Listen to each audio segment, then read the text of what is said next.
There's 2 weeks before the Los Angeles Rams and New England Patriots showdown in Atlanta on February 3rd. That's more than enough time to completely tank your Super Bowl bets. Photo by USA Today. Sports betting the big game? Of course you are. It's the Super Bowl. What a stupid question. But massive matchups like the Super Bowl breed stupidity, especially when it comes to sports bettors. It doesn't matter if you're a first-time gambler or a seasoned sharp, the Super Bowl can make even the most disciplined bettor lose their goddamn mind. There's 2 weeks before the Los Angeles Rams and New England Patriots showdown in Atlanta on February 3rd. That's more than enough time to completely tank your Super Bowl bets. It's also plenty of time to heed these warnings. Here are 6 mistakes Super Bowl bettors can make. You bet too early, too late. If you've been paying attention to the early line moves for Super Bowl 53, you've seen the Patriots go off at anything from 1 to -1.5, after a remarkable comeback in overtime win against the Kansas City Chiefs in the AFC Championship.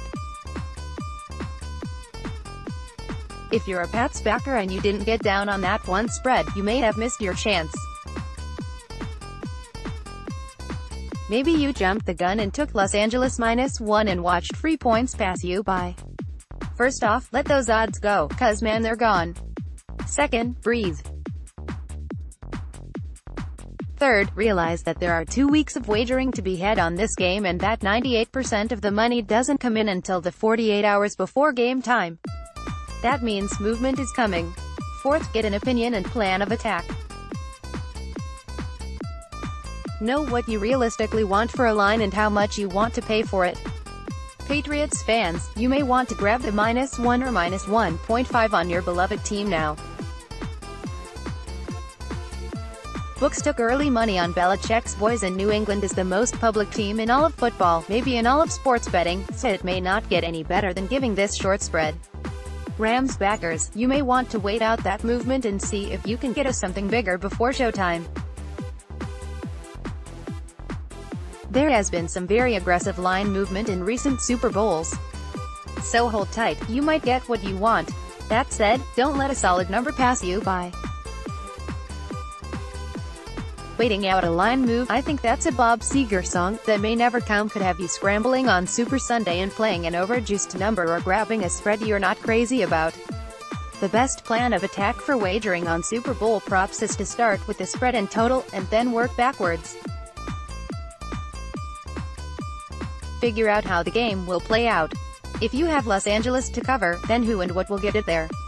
If you like the under, make sure your prop plays coincide with those wagers. That means taking the under in passing props, leaning toward the over in rushing props, and having a few more no than yes bets. The worst thing you can do is have props that go against each other in the Super Bowl. If you think Tom Brady lights the Rams up for massive gains, then don't load up on the over in the Patriots rushing yard props. Believe LA will slow the pace and eat up time of possession with a run-heavy playbook. You may want to shy away from Brandon Cook's over on total receptions prop and instead think over for how many carries Todd Gurley and CJ Anderson will have.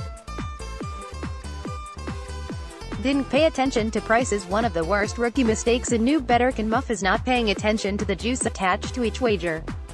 And especially come Super Bowl time, when you're not just limited to a side and total, bettors can easily overpay for props and alternative wagers.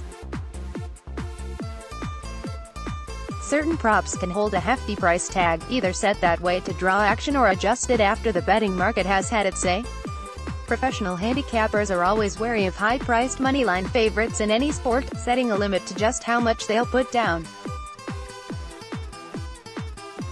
Some pros won't pay more than -150 for a bet, and it may be a rule you integrate into your Super Bowl capping. On top of some extremely juiced prop prices, books limit the amount you can wager on these alternative bets. So, throwing down $20 on a -170 prop bet is only going to net you like $12 in profit. And playing big heavy props can turn a winning record into a loss. Nothing stings like going 5-3 on your bets and still ending up in the red. In a game as big as the Super Bowl, bettors can panic if things aren't going according to plan by the time they start setting up the halftime show stage. That can often lead to people chasing their first half prop losses and going against what they so intensely handicapped for the past 2 weeks. Halftime lines hold value, as do in-game live betting odds, if you have a strong opinion. Many times, when a game didn't play to the odds makers' expectations in the first 2 quarters, high total had low-scoring first half or favorite underperformed, things will correct themselves in the second half. But when faced with the shame of a Super Bowl loss, some bettors will go against their existing bets just to have some black ink on the board. If they took the over, and the halftime score is 10-7, they pull the trigger on the second half under.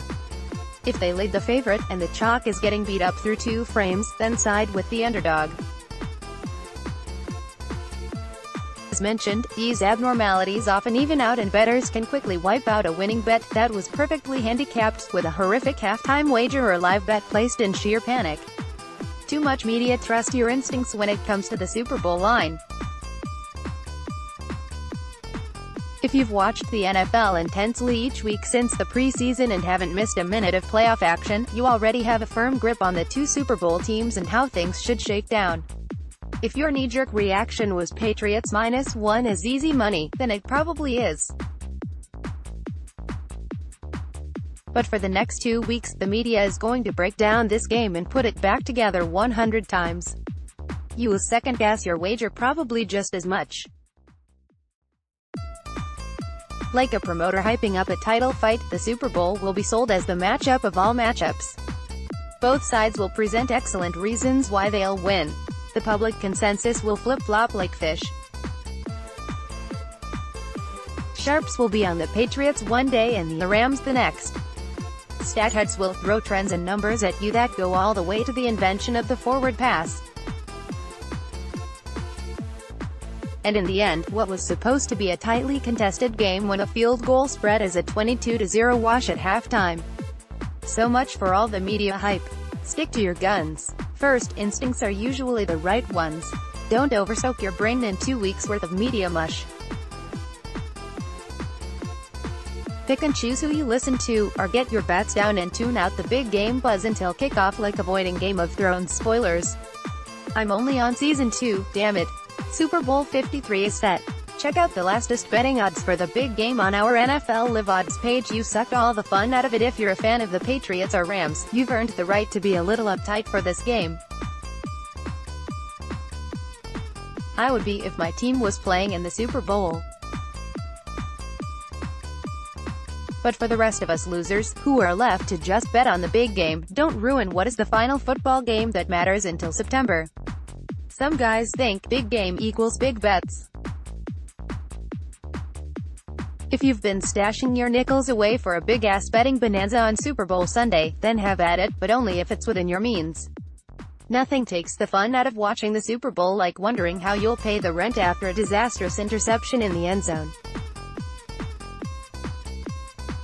And if you're watching the game with friends or even in a sports bar around strangers, keep your rage in check.